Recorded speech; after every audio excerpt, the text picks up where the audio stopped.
C'est à Doha au Qatar que se tiennent cette semaine les championnats du monde de judo. L'occasion pour les touristes venus assister à l'événement de découvrir un mélange de tradition et de modernité.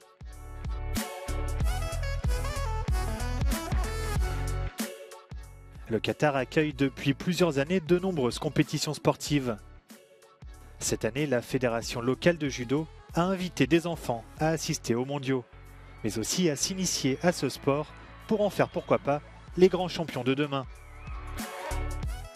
En moins de 63 kilos, la quintuple championne du monde et championne olympique Clarisse Agbenienou a affiché une forme éclatante tout au long de la journée. La Française, de retour aux mondiaux après sa grossesse, a enchaîné les clés de bras et les projections pour atteindre la finale. En face d'elle, comme en 2021 à Budapest, la Slovène Andrea Leski. Après avoir dominé le combat, Clarisse Agbenienou a parfaitement contré son adversaire avant d'enchaîner au sol pour remporter son 6e titre mondial.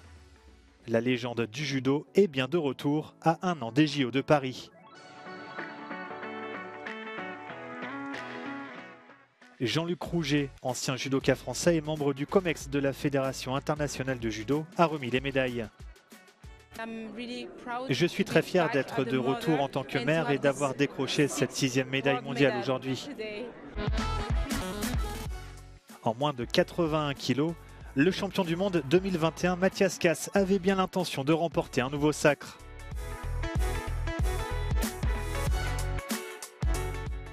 Mais le Belge a retrouvé en finale celui qui l'avait fait chuter de son trône l'année dernière, le Géorgien Tato Grigalashvili.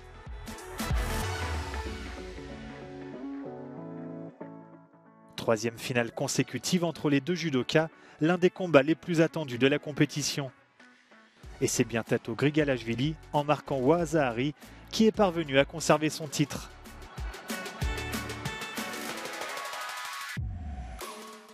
Les médailles ont été remises par le vice-président de la FIJ, Laszlo Toth.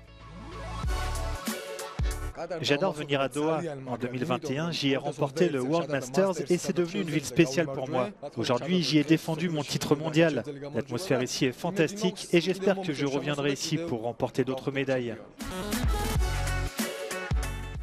Ce jeudi, place aux catégories des moins de 70 kg chez les femmes et des moins de 90 kg chez les hommes. Deux autres champions du monde seront sacrés et pourront garder un souvenir mémorable de Doha et du Qatar.